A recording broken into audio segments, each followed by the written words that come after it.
dari nasab keturunan kami di Manado tidak beragama Islam.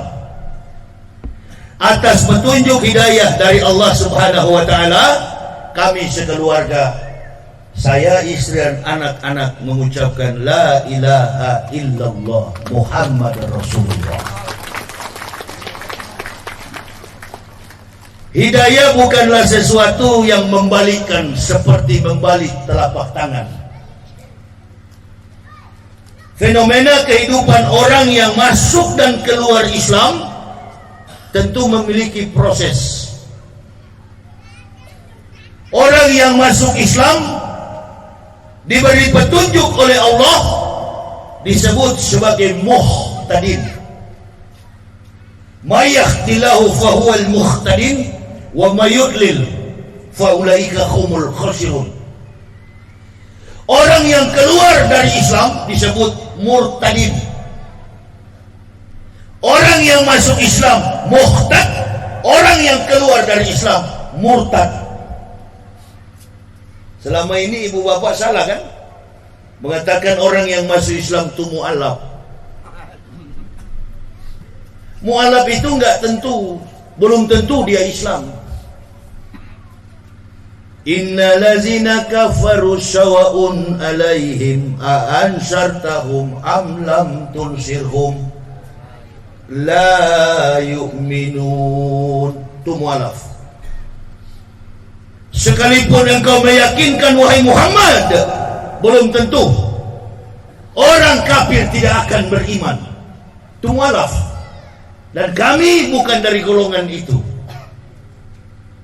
Semua orang dalam latar belakang historik yang mengucapkan dua kalimat syahadat, baik yang ada di benua Amerika, Eropa, Asia, Afrika, Australia, dari 5 benua, mempunyai argumen ilmiah. Karena Islam adalah agama ilmiah. Islam adalah agama yang kontekstual, sistematis, teologis, dan rasional. Bersyukur ibu bapak, begitu lahir langsung beragama Islam.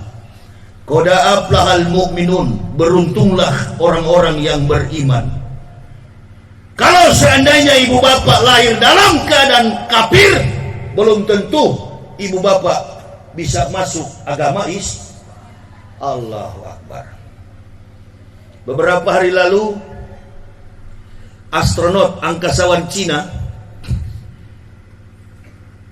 mendengar ketukan ketika dia di bulan. Pesawat antariksa yang ditumpanginya diketok oleh bintang. Sekarang beliau dikucilkan keluarganya karena percaya kepada Islam. Dicari selak beluk bintang yang mengetuk, hanya ada di surat Quran At-Tariq. Bintang pengetuk. Apa artinya? Bahwa alasan argumen orang masuk Islam itu ilmiah. Bukan seperti orang murtad, Indomie 1 bungkus, beras 1 liter. Oh iya, panggil orang yang murtad, panggil orang yang masuk Islam. Panggil muhtad, panggil murtad. Debat. Tidak ada kompetensi mereka itu sebagai orang yang terhormat di dalam Islam. Abangan Islam KTP. Betul apa betul? Tidak aktif di masjid. Hanya karena isi perut, hanya karena materi, kemudian murtad dari Islam. Itu kebanyakan. Tapi untuk mengemukakan pendapat agama yang rasional secara eksologi, etika, logika, estetika, tak mampu. Ini agama yang dikatakan baginda Rasulullah Muhammad sallallahu alaihi wasallam, al-Islamu ya'lu wala yu'la alaih. Agama Islam itu agama yang tinggi. Dinul Haq, dinul Islam.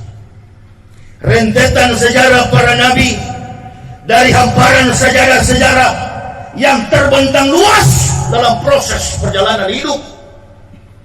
124.000 nabi, 123.999 nabi gagal. Cuma 1 nabi yang berhasil menuntun umat manusia, Dia tidak punya YouTube, dia tidak punya Facebook, dia tidak punya Instagram, dia tidak punya macam-macam IT yang dimiliki dalam media sosial. Tapi dia mampu menarik simpati magnetnya, sehingga hari ini jumlah umat Islam dari 8 miliar penduduk bumi, umat Islam perkembangannya luar biasa, sudah 2 miliar lebih. Di mana perkembangan ini? Di Eropa. Kenapa di Eropa? Karena kompetensi kemampuan intelektual orang Eropa dan Amerika di atas rata-rata. Agama yang tidak rasional, agama yang tidak historik, agama yang tidak bisa meninggalkan jejak samawi akan ditinggalkan oleh umatnya. Ibu bapak, kalau ada orang yang pernah ke Eropa dan Amerika, jalan ke gereja-gereja, Allahu Akbar, tidak ada jemaat, tidak ada orang yang masuk gereja pada hari Minggu, sunyi. Dan orang Eropa baru-baru ini terjadi 500.000 yang mengucapkan 2 kalimat syahadat la ilaha illallah Muhammad Rasulullah, dan terus berkembang di Austria. Kemarin kita dihebohkan dengan fitnaan, hinaan Presiden Macaroni, Presiden Macron Prancis. Ada atau tidak kemarin? Menghina Islam, menghina Nabi kita Muhammad Sallallahu Alaihi Wasallam. Mengapa orang kafir tidak pernah berhenti menyerang Islam? Ini sudah terjadi dari zaman para nabi, dari Nabi Adam sampai Rasulullah Muhammad Sallallahu Alaihi Wasallam, para tabi'in, sahabat, sampai pada ulama-ulama di akhir zaman. Islam tetap diserang sampai tiupan sangkakala terakhir. Jadi nggak usah heran kalau kita sekarang ditekan habis-habisan. Orang kafir tidak senang. Walan tardo angkal Yahud wala nasoro hatta tatabi'a milatahu. Bukan karena orang Islam mencuri, bukan karena orang Islam merampok, bukan karena orang Islam melakukan kejahatan, bukan karena perbuatan maksiat yang mereka benci kepada umat Islam, karena ajaran Islam itu ajaran yang benar. Tanpa ada program Indomisasi, tanpa ada program Islamisasi, orang masuk Islam. Itu yang membuat Presiden Macron itu jengkel. Dia marah kepada Islam. Kenapa dia marah? Karena penduduknya, ada satu masjid di Paris, di pinggiran kota Paris. Masjidnya itu bernama Masjid Sahabah. Masjid Sahabah, setiap hari 10 sampai 20 orang mengucapkan la ilaha illallah Muhammad Rasulullah. Sama dengan Habib Rizik masuk penjara. Itu bukan karena melawan rezim, tapi tidak mau menerima sokokan rezim, makanya di penjara. Ini jamaah perlu tahu apa yang dicuri oleh Habib, kejahatan pelanggaran apa yang dilakukan oleh beliau. Saya terus-terus bela beliau. Kenapa? Karena ini melambangkan perjuangan suci umat Islam. Allahu Akbar. Harga mati itu. Kalau NKRI harga mati, maka tauhid adalah harga diri. Harga mati ujung-ujungnya PKI. Di Indonesia ini kan susah ini mau bilang orang beriman. Ujung-ujungnya PKI. Ngaku beragama Islam, KTP Islam, innalillahi. Abu Jongos, Abu Sandal, Abu Sapatu.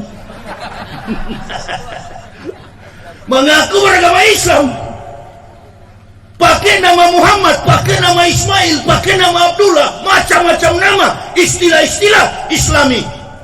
Dalam ensiklopedia Islam mereka pakai nama Islam. Ujung-ujungnya suka menyakiti, suka membenci, suka memenjarakan, bahkan membunuh saudara Nah ini dia. Ya ayuhan nabiyyu jahidil kufara wal munafiqin waqlus alaihim wa ma wahum jahannamu wa bi'sal masir. Wahai Nabi, wahai Muhammad, wahai Rasulullah, perangilah orang-orang kufar. Kufar itu siapa? Kafir. wal munafikin, dan orang-orang munafik. Waklus alaihim, bersikap keras. Kenapa harus begitu? Kata Allah, sesungguhnya tempat kembali mereka neraka jahanam yang sangat pedih. Saya perhatikan nih cara berislam di Indonesia ini, mohon maaf. Kalau kepada sesama Muslim saya lihat keras. Saya perhatikan, kalau kepada saudara Muslim dia keras. Tapi kenapa kepada kafir dia tidak berani keras? Nah, ini nih persoalan. Waktu Yitzhak Rabin mati, Perdana Menteri Israel diumumkan dia mati tewas di tangan pengawal pribadinya. Terucap kata-katanya, lebih baik berhadapan dengan 1000 pembunuh daripada berhadapan dengan satu manusia munafik.